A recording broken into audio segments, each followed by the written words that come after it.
owned a home in Cherokee Village and wondered whether renting out might be a smart move, you're definitely not alone. This question comes up all the time, especially with people relocating, inheriting property, or buying with the idea of flexibility down the road. On the surface, it feels simple. Put a tenant in place, collect the rent. But renting a home in Cherokee Village, Arkansas has its own set of local considerations that really matter before making a decision. Now, the first thing that usually comes up is whether you can legally rent out a home in Cherokee Village. So in general, yes, homes can be rented, but the guidelines depend on how you intend to rent your home out. There's a rental ordinance in Cherokee Village which requires all homeowners to register as well as the tenant that will be in place. Now, this was established due to some of our not so great landlords not maintaining their homes and taking care of their tenants. It also allows for the inspections of the home, so if the tenant complains, the city can go in and inspect it and say, yeah, this is not okay, this is unsafe. So there is an inspection fee depending on if it's the owner that complains or the tenant complains and who's responsible, as well as minimum standards for the rental homes. It pretty much follows the building code for the area. So it's important to understand what's allowed before advertising property, especially when it comes to nightly rentals, which can fall under a different set of expectations and rules than a traditional lease. Now, this rental registration is only $15 a year, so it's a very nominal fee. They created the fee to pay for the inspector to do the work. When it was first established, it was intended to have every single home inspected that was rented. That never happened. But at least it's available, so if someone has a complaint, they can make sure that they're in a safe place and that they're not asking for too much from their landlord. Another big piece of the puzzle is being prepared for a rural rental market. Cherokee Village isn't a major metro area, and rental prices reflect that. Rents tend to be more affordable compared to larger cities, which is great for tenants, but owners need to be realistic about their cash flow, because even though the rent is lower, the expenses are probably going to be similar from maintenance and insurance and taxes that still exist. Now, rural properties also come with additional expenses because many of them don't have city water and sewer. So there can be additional maintenance with wells and septic systems and gravel driveways. And on top of that, you're going to have longer response times for repairs because there's so much travel time between the properties and not as many people available to do those repairs that can be reliably done as well.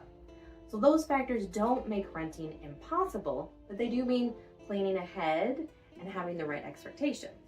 For example, a 2-bedroom in our area, we have a couple around $950 available right now. 3-bedroom is closer to $1,200, and you can get a 4-bedroom lake home long-term for $1,800 a month. So compare that to what you have in a city, and I'm pretty sure that's going to be significantly less. Mortgage rules are another area that catches people off guard. Not every loan allows a property to be rented, and some mortgages have occupancy requirements. If you purchased your home like FHA, BA, RD, a secondary market loan, more than likely you're going to have to stay there the whole time or sell the property. But with a conventional loan, obviously with a cash home, if you don't have a mortgage, that's not going to be a consideration. Sometimes they just say you have to be there too at the last 5 years. So if you purchase the home as a primary residence, the lender may require that you stay there for that period before renting it out.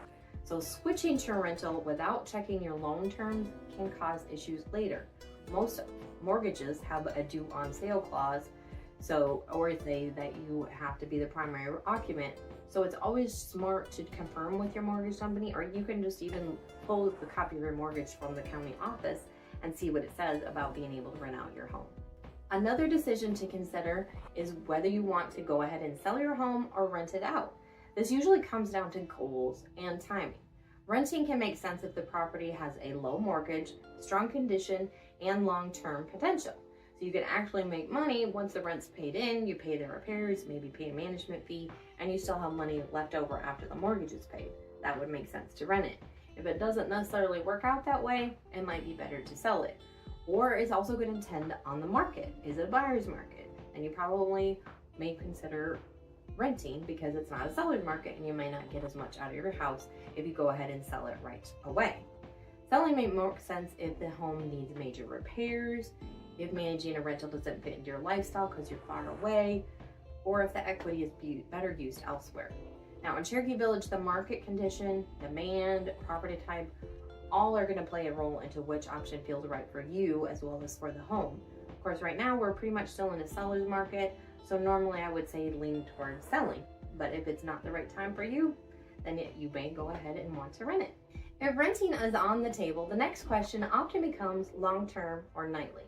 Long-term rentals typically offer stability, fewer turnovers, and more predictable income because you're going to have a tenant signing a lease, usually 6 months to a year. So as long as they comply with that and continue with the terms and conditions, you're going to get it every month, maybe even they'll renew.